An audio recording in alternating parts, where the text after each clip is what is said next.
D'accord.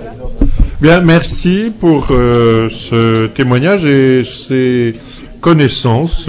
J'avoue que j'ai appris beaucoup de choses en vous écoutant. Alors, vous avez fait la transition vous-même, puisque nous allons maintenant parler de la transmission de la mémoire aux jeunes générations. Et c'est donc Emmanuel Contat, qui est docteur en sciences politiques, qui a fait de nombreux travaux sur ce sujet, qui est chercheur associé au laboratoire PACT et enseignante à l'IEP également. Voilà, donc 20 minutes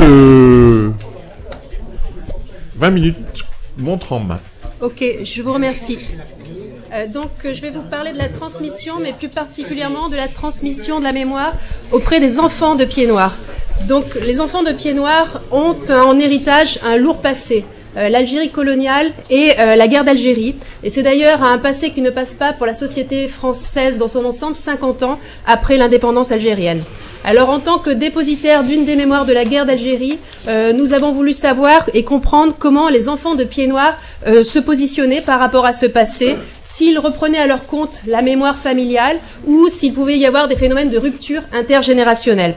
Donc, je m'appuie ici, comme il a été dit, sur un doctorat de sciences politiques qui a été soutenu à l'Institut d'études politiques de Grenoble et qui a donné lieu donc à une publication aux presses de Sciences Po, parce que je travaille plus particulièrement sur le rôle de la mémoire sur les comportements électoraux et donc sur l'effet de la mémoire sur le vote. Alors, le matériau que j'ai utilisé est à la fois qualitatif, donc j'ai fait une série d'entretiens auprès des rapatriés, donc j'ai recueilli leurs témoignages, et y compris ceux de leurs enfants. Et j'ai également réalisé une enquête quantitative assez lourde auprès de 6000 Pieds Noirs répartis dans 3 départements, l'Isère, les Alpes-Maritimes et l'Hérault. Donc on est sur un volume, 6000 personnes, assez représentatif de cette population. Par ailleurs, j'ai également utilisé des archives électorales, des archives et également des revues de presse. Donc je vais ordonner donc ma communication en 3 parties. Je vais tout d'abord parler des transmissions identitaires et de voir ce qui fait la spécificité des enfants de Pieds Noirs par rapport aux autres Français, mais surtout par rapport à leurs parents. Ensuite, j'aborderai dans une seconde partie le contenu mémoriel, les facteurs de transmission, ce qui est transmis, ce qui ne l'est pas, et donc par là même les recompositions qui se produisent. Et en dernier lieu, donc au fond, pourquoi il y a une faible mobilisation des enfants de Pieds Noirs? Est-ce qu'il y a des revendications particulières? Comment est-ce qu'ils se positionnent par rapport aux revendications de leurs parents? Et pourquoi est-ce qu'ils ne se mobilisent pas véritablement pour les défendre? Donc je reviens à ma première partie, donc le positionnement identitaire des enfants de Pieds Noirs. Donc, ce que l'on peut dire, c'est que globalement, les enfants de Pieds Noirs sont beaucoup moins marqués par le traumatisme du rapatriement que leurs parents. Ils peuvent l'être, mais ils le sont quand même moins, parce que par rapport aux parents, il n'y a pas eu de perte de position sociale ni de biens matériels. Les parents, une fois arrivés en métropole en 62, ont dû tout reconstruire. Ils ont dû faire le deuil de leur vie passée. Donc, ils ont été plus particulièrement marqués par ce traumatisme. Et on l'a dit, donc il y a une évocation constante de cette mémoire traumatique donc chez les parents. C'est beaucoup moins vrai chez les enfants de Pieds Noirs. Alors bien sûr, ceux qui étaient enfants ou adolescents lors de la guerre ont pu être marqués. 8 ans de guerre, ça ne s'oublie pas comme ça ne s'évacue pas comme ça, d'autant que c'était une guerre qui a été vécue dans les villes au quotidien en raison des nombreux attentats qui ont eu lieu, plus particulièrement à Alger, et ensuite beaucoup plus tardivement dans l'Oranie, à Oran. Donc ça a pu les marquer, mais pour autant, cette génération-là, ils ont fait leur vie en France. Ils ont fait leur vie en France.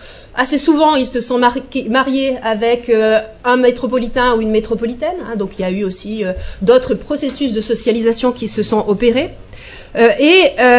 On peut dire aussi que leur famille, elle a eu des difficultés d'intégration quand elle est rentrée dans l'Hexagone, mais pour autant, en l'espace de 10 ou 15 ans, peut-être même moins pour certains, ils ont refait surface. Donc, ils ont pu retrouver certaines positions sociales. Donc, il y a moins de problèmes matériels chez les parents, également, donc, du coup, chez leurs enfants qui, de plus, ont fait leur vie ici.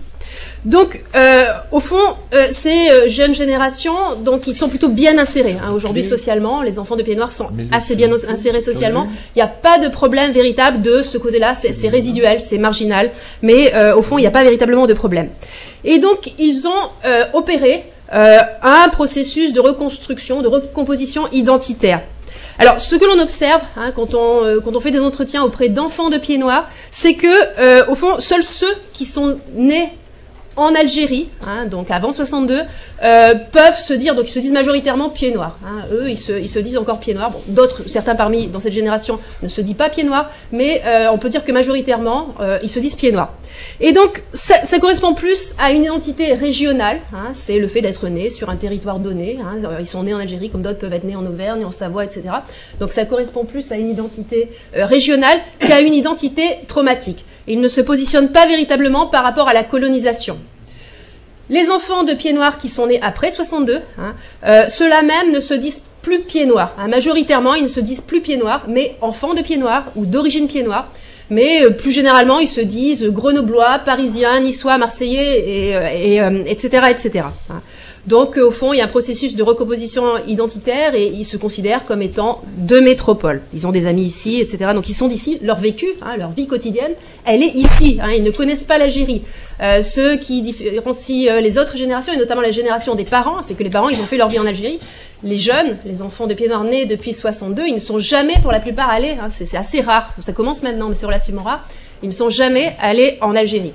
Et puis, ceux qui étaient enfants ou adolescents, on a eu un témoignage tout à l'heure, donc peut-être certains aimeraient retourner en Algérie, mais ils sont quand même très peu nombreux à l'avoir fait pour le moment. Il n'y a pas de lien véritablement avec l'Algérie, et puis l'Algérie, c'est vrai, n'est pas encore, à la différence de la Tunisie ou du Maroc, une destination véritablement très touristique. Donc ça n'incite pas encore à y aller massivement.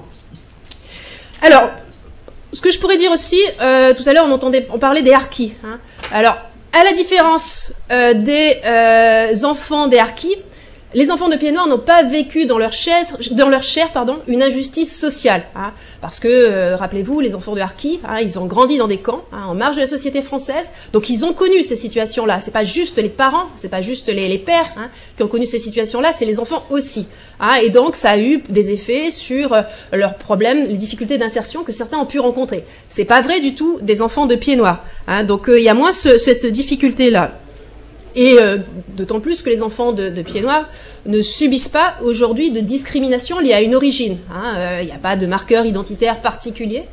Et puis, en l'espace d'une génération, l'accent pied noir s'est évaporé, s'est dilué. Il n'y avait pas d'abord un accent pied noir, il y en avait plusieurs selon les régions donc, où on vivait en Algérie. Mais en plus, cet accent-là, il a été perdu d'une certaine manière. Très peu d'enfants de pieds noirs ont aujourd'hui l'accent pied noir. Et ensuite, alors, il y a un phénomène particulier qui n'est pas propre aux enfants de pieds noirs, qui est propre à une génération. Les enfants de pieds noirs, ils ont grandi ces 50 dernières années. Or, la société française et plus généralement occidentale a connu un profond basculement de système de valeurs sur la période. Donc, au fond, les valeurs actuelles ne sont plus les mêmes que celles qui étaient véhiculées il y a plus de 50 ans. Et donc, ça compte aussi, parce que les enfants de pieds noirs vivent dans un contexte particulier. Alors, je vais en venir maintenant à ma seconde partie sur le contenu de cette mémoire et les mécanismes de transmission. Alors, les vecteurs de transmission de cette mémoire sont essentiellement la famille. Donc, à défaut en fait d'avoir été compris par leurs compatriotes, les pieds noirs se sont retournés vers leur progéniture. Et donc, ils ont abondamment parlé de la guerre d'Algérie, de la colonisation, du rapatriement, etc. Donc, ils en ont beaucoup parlé, de la rue d'Isly, et puis pour ceux qui étaient originaires de l'Oranie, donc du 5 juillet. Donc ça, c'est quelque chose dont on a beaucoup parlé dans la famille. Ce qui n'a pas été le cas chez les enfants de harkis, parce que justement, les parents se sont trouvés pris en porte-à-faux entre deux sociétés, et donc il y a eu le silence qui s'est imposé dans ces générations. Ce qui fait que chez les enfants de harkis, on souhaite savoir ce qui s'est passé, donc on veut vraiment rompre ce silence, tandis que chez les enfants de pieds noirs, on a donc beaucoup entendu parler de ce passé, et les témoignages sont nombreux d'enfants de pieds noirs à dire que finalement on est un peu saturé par tout ça et qu'on a envie de tourner la page, parce que au fond c'est un contexte particulier qui est un contexte traumatique. Les enfants de pieds noirs disent qu'ils ont grandi dans un contexte traumatique et ils sont pas insensibles du tout à ce qui est arrivé à leurs parents. Ils sont même très sensibles par rapport à ça. Hein, et donc, ils savent que c'est une souffrance pour leur famille. Et donc, quelque part, ça leur fait de la peine aussi de voir leurs parents vivre dans ce passé, vivre tourner dans ce passé. Hein. Donc, ils veulent pas entretenir cette mémoire. Ils veulent entretenir cette mémoire, mais au fond, ils ne veulent pas pérenniser le drame familial. Hein. Ils veulent pas à leur tour, donc, en rajouter une couche et parler de ça. Donc, ils n'ont pas le même rapport au passé que leur famille, et surtout, ils veulent faire cesser cette difficulté, ce malaise. En même temps, alors ça rejoint ce qui a été dit dans l'intervention précédente. Hein. Donc, il y a un malaise, hein, parce que, au fond, il y a un rapport ambigu à la mémoire, hein, chez les enfants de Pieds-Noirs. En fait, ils connaissent des versions très contradictoires sur la colonisation et sur la guerre d'Algérie. Et d'une manière schématique, on pourrait opposer la version des familles, hein, qui au fond soutient donc la colonisation, hein, et l'œuvre et les réalisations des pionniers, hein, à celle de l'école, hein, qui condamne l'école, l'opinion publique, les médias, qui condamnent la colonisation. Donc en fait, eux, ils sont en porte-à-faux. Et ils n'ont pas véritablement envie de prendre parti, hein, parce que, ils peuvent pas, donc, au fond,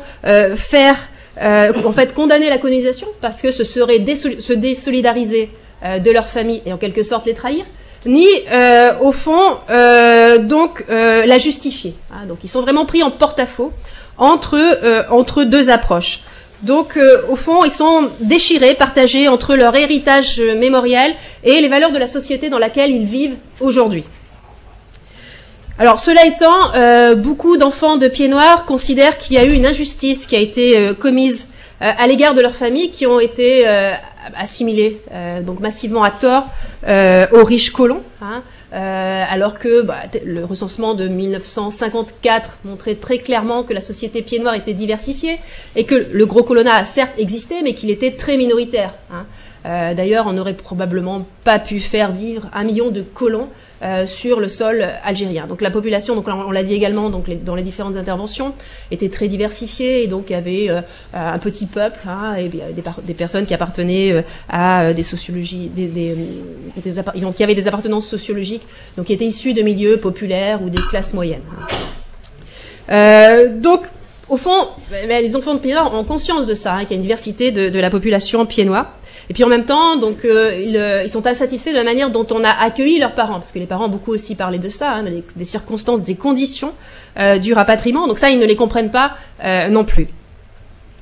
Alors pour autant, donc ils sont sensibles à ça, mais ils ne souhaitent pas se mobiliser, hein, pour défendre la mémoire des rapatriés. Alors, ce que l'on observe aussi, c'est qu'ils admettent la décolonisation de l'Algérie. L'Algérie n'est pas leur pays, parce que, tout simplement, leurs parents ont fait le choix de la France en 62. Hein, donc c'est acté, c'est quelque chose qui est acté. Au fond, mais par contre, ils auraient souhaité que la décolonisation se passe autrement, avec moins de violence, hein, moins de heurts, et surtout échelonné dans le temps pour que ça permette aux rapatriés de se réinsérer beaucoup plus facilement dans la société française. Alors maintenant, je vais en venir à des questions sensibles. 5 minutes. Ouh là là, donc je vais accélérer.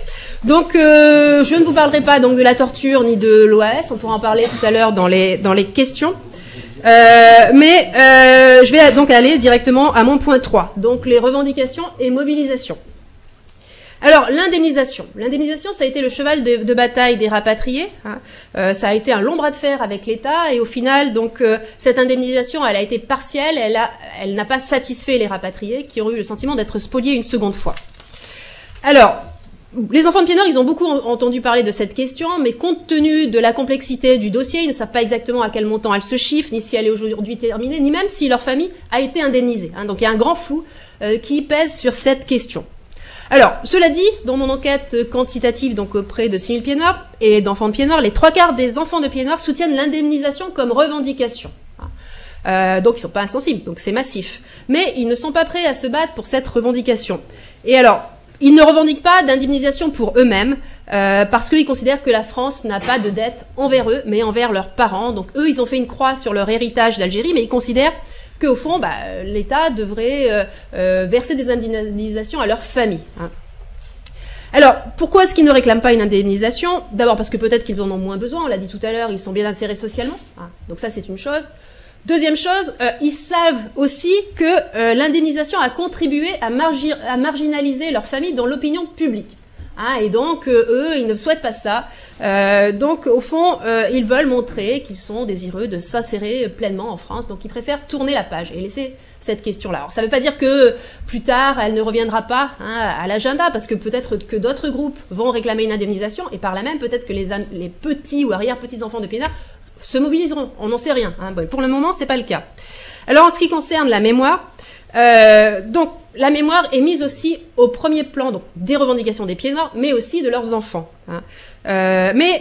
Au fond, donc, ils souhaitent une reconnaissance mémorielle, mais l'approche n'est pas la même que pour leur famille.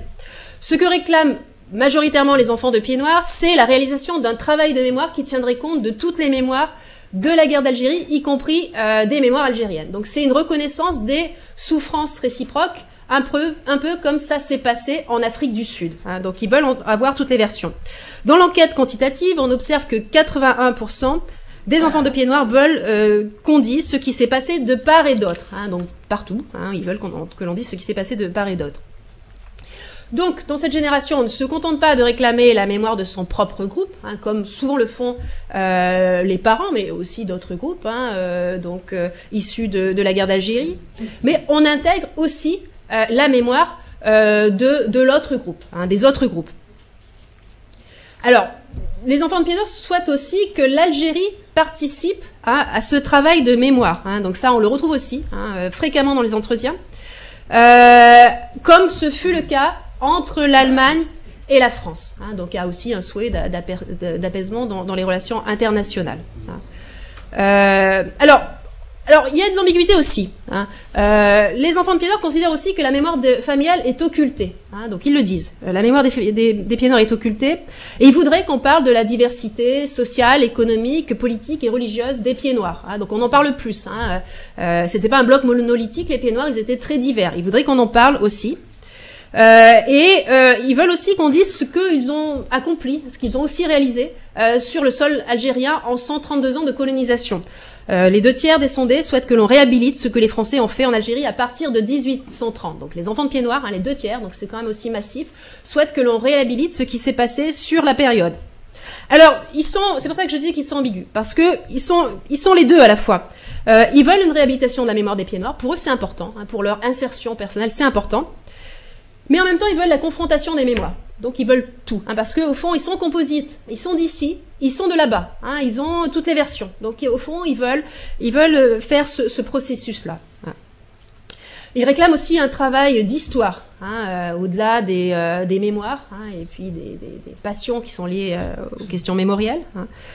Des guerres de mémoire, ils réclament un travail d'histoire. Donc c'est déjà quelque chose qui est enclenché, mais ils veulent analyser cette période sur une base scientifique. Et assez souvent, ils suivent les émissions télévisées, donc encore 5 minutes, c'est fini, dans une demi-seconde. Ah, donc bientôt c'est fini. Voilà. Voilà.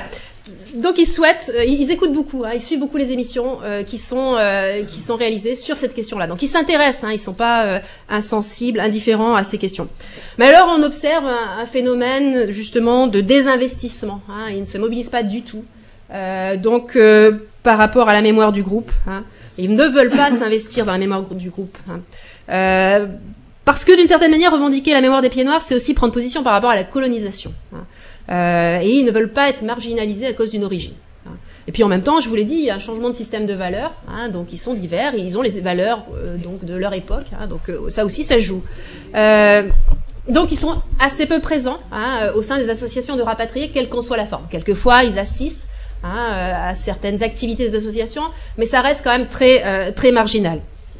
Et donc, la jeune génération n'est pas désireuse d'assurer la relève. Et donc ça, c'est assez problématique, c'est assez symptomatique du tissu associatif Pieds-Noirs. Hein. Alors, les raisons évoquées, donc encore un quart de seconde, hein, sont... un quart, oui, un gros quart, un quart Pieds-Noirs, alors. Oui. Donc, un quart comme ça. Voilà. Donc, un quart Pieds-Noirs. Donc, les raisons de cette non-participation, elles sont diverses. Alors, il y a des raisons un peu sociales. Hein, donc, au fond, ils sont totalement intégrés, hein, quasiment totalement intégrés à la société française. Il n'y a pas de problème particulier. Donc, bon, ils vivent pas avec un rétroviseur tourné vers le passé. Hein, ils sont plongés, plutôt orientés vers l'avenir. Ils ont la mondialisation, etc., comme tout un chacun. Enfin, c'est très variable selon l'appartenance sociale, mais ils sont plutôt dans cette continuité-là, dans cette logique-là. Ils sont aussi, je l'ai dit, moins marqués par le traumatisme, et ça joue, hein, pour le fait de ne pas reprendre à son compte les revendications des parents et de ne pas se mobiliser. Hein.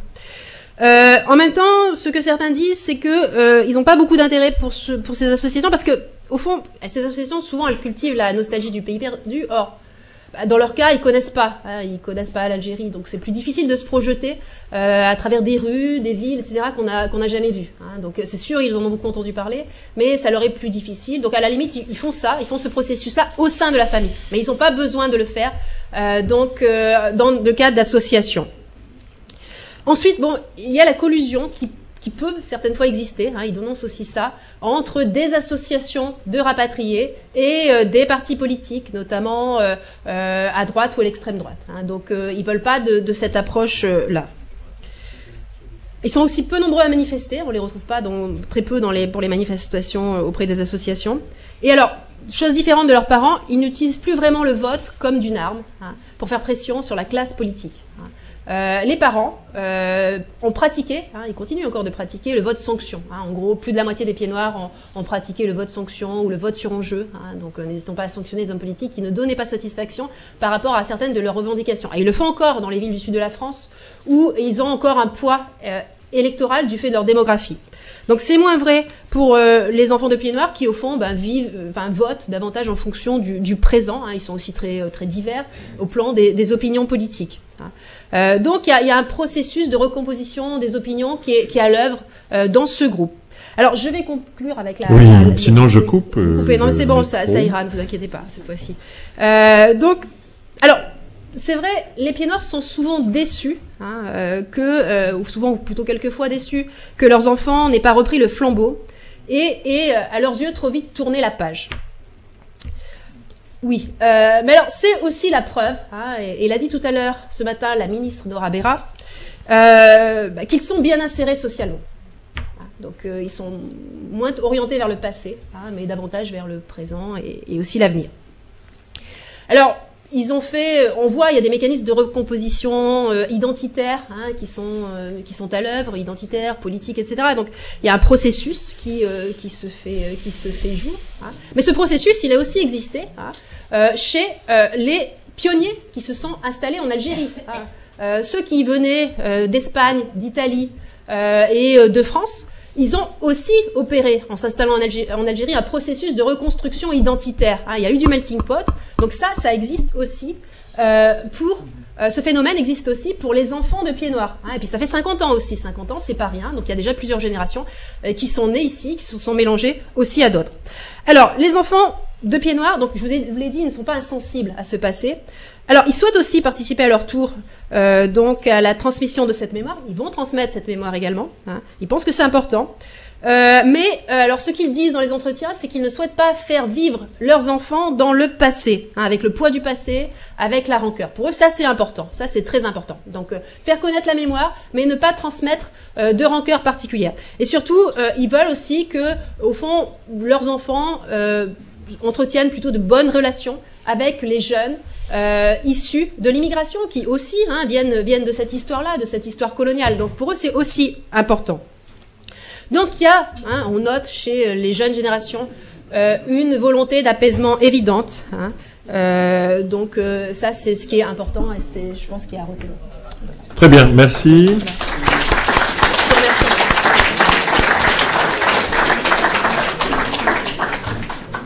Alors, nous avons notre...